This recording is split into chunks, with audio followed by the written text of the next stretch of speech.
suis scientifique, biologiste, et je m'intéresse à toutes les maladies qu'on peut considérer inflammatoires. L'inflammation, c'est une réaction naturelle de l'organisme pour se défendre d'un traumatisme ou d'une agression contre un pathogène, un virus. Et donc l'organisme, il met tout en place justement pour éliminer cette agression ou ce traumatisme.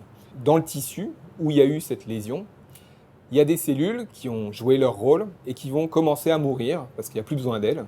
Et donc il faut les éliminer. Et donc ça attire d'autres cellules, une autre famille de globules blancs qui jouent le rôle de camions poubelles. Elles vont éliminer tout ce qu'il y a dans le tissu qui est plus bon, qui sert plus à rien. Et cette façon d'éliminer ces produits va leur faire sécréter ou libérer plein de facteurs qui ont des vertus anti-inflammatoires.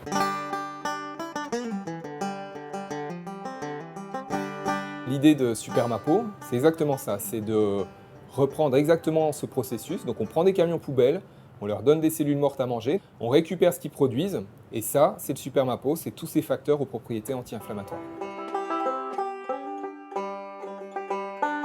On a réussi à remettre ce processus en fonction, on va dire, au laboratoire, et c'est notamment Francis qui a réussi à faire ça, où on peut voir que ces cellules camions poubelles, on arrive à les colorer, les voir en rouge ici sur l'écran. On leur rajoute les cellules mortes qu'on a colorées en vert ici, donc elles sont un peu plus petites. Ces cellules, elles vont petit à petit, justement, éliminer les cellules vertes, elles vont les manger. Et là, elles commencent à sécréter justement tous ces facteurs anti-inflammatoires. Et donc là, on est au terme du processus, et dans le milieu, qui contient ces cellules rouges en culture, on a tous les facteurs anti-inflammatoires, et donc c'est ça le Supermapo.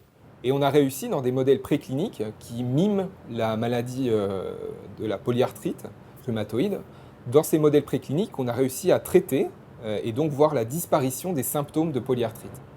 Donc généralement, les symptômes, c'est un épaississement des phalanges, une rougeur, une douleur, et dès qu'on traite par le Supermapo, en une seule injection, on arrive à voir ces symptômes-là qui disparaissent dans les jours suivants.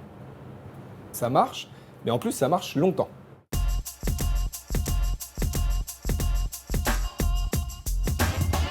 On peut prédire d'utiliser de façon clinique, c'est-à-dire d'avoir une petite fiole Supermapo, injectable chez des patients souffrant de maladies inflammatoires dans les 10 à 15 années à venir. Et en tous les cas, on va tout faire pour que ça arrive aussi vite que ça.